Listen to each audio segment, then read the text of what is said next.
Hey, what's going on everyone? So a long time ago, I purpled Basch. With his last chapter bringing him back, he also gets a small rework and an LD. So if you're interested in what this man with a burdened past and a high sense of honor offers to a team, stick around and find out.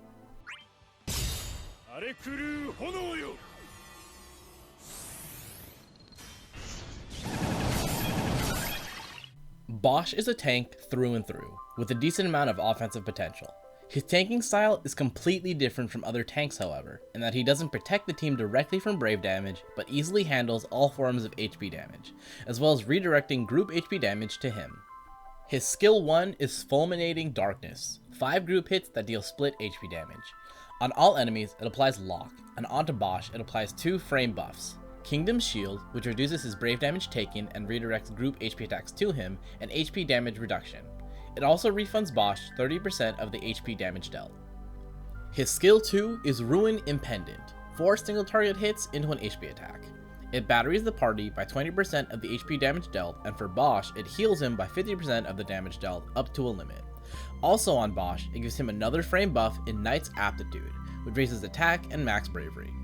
With it active, he gets enhanced basic attacks. His Brave Plus has 2 hits and batteries the party based on his attack, and his HP Plus also has 2 hits, Overflow, and heals Basch. His EX is Flame Purge, 4 single target hits into an HP attack.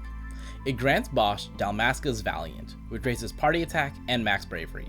Above 50% HP, it's enhanced to Flame Purge Plus, which deals 6 hits and has higher Overflow. His EX Plus greatly improves the EX cast, so it leans more into the offensive side, but it also gives him more survivability. Realization heals Basch by 50% of the HP damage dealt up to a limit, with any overflow healing acting as brave refund for him. 1 ingot is a recast speed upgrade, giving him 2 total, which helps greatly since the base EX cast is slow. It also starts him off with Dalmasca's Valiant at the start of the fight, quickening his party utility. 2 ingots is the stat boost, which is nice because Basch actually benefits a lot from offensive stats. 3 ingots gives the EX a double cast effect, with the normal version turning into a 3-hit HP attack cast twice, and the plus version being a 4-hit HP attack cast twice. His LD grants him Indomitable Palisade, 8 group hits that deal split HP damage.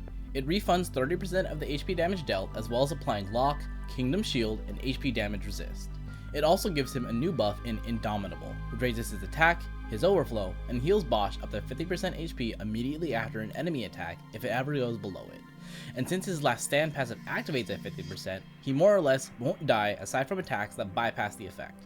For those counting, this means Basch now has 5 frame buffs all by himself.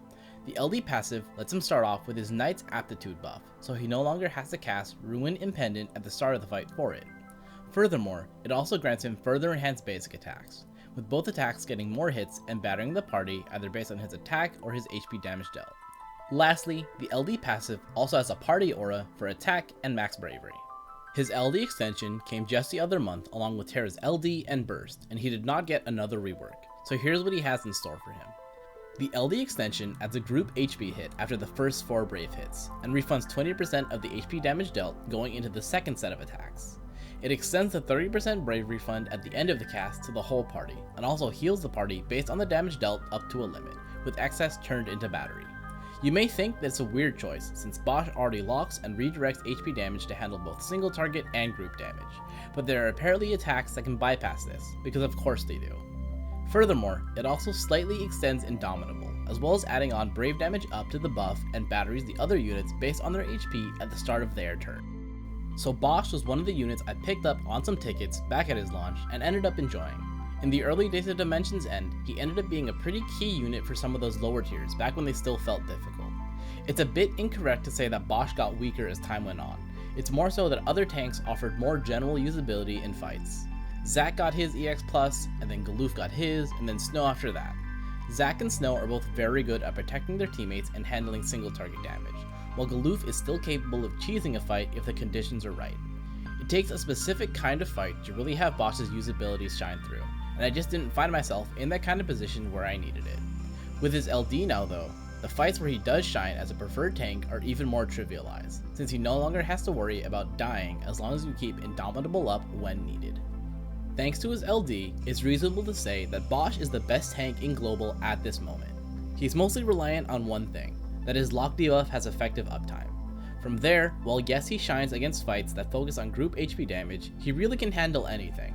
Physical, magical, single target, or group, he'll handle all the HP damage. He won't handle all the brave damage, which is his only weak point when it comes to tanking, but besides that, he's a winner. He doesn't tank brave hits nearly as well as Zac or Snow, and he can't protect or cover the party from them like Galoof and Warrior of Light, but with HP damage being the actual killer in 99% of fights, he comes out on top. Hey there, a real quick correction as I was putting the finishing touches on this video. So technically, Basch is capable of dying with Indomitable on.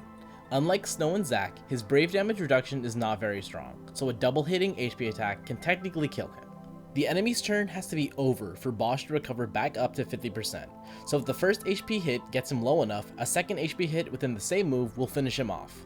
Besides that, there's of course Indomitable either getting dispelled or falling off, and then moves that result in instant death without doing HP damage, such as Ultimate Odin's Zantetsuken. Alright, cool, back to the end of this video. That being said though, you dear viewer should keep in mind that Warrior of Light is getting a small rework and his LD and burst probably at the end of October, with another tank Gladio arriving at the end of November. With his LD, Wall gains a method of locking all targets, another way to apply shield to the whole party, some more auras, and full party HP damage reduction based on the value of shield. Gladio meanwhile is a cover tank, who provides defensive and offensive auras as well as HP regen, counters, party battery, and can also nullify most forms of brave damage, HP damage, as well as getting 100% debuff evasion. They're both amazing tanks for different situations. Sure, they have plenty of effective content overlap, but their specific points that differentiate them really help them shine through for different fights. I personally will be pitying Gladio, but boy do I hope I can get Wall LD. So yeah, that's Purple Basch. Like I said earlier, he was a character I was not expecting to get his first time around, but he certainly put in some work when it made sense for him to. With his LD now, he's just got too much conviction to die, and the fact that he provides even greater offensive auras just add to the value he provides in one team slot in such a dedicated role that doesn't have a lot of units in it. If you like this breakdown of Purple Basch and want to see others like it or other Opera Omni content, stick around and subscribe. Thanks for watching, and I hope to see you again.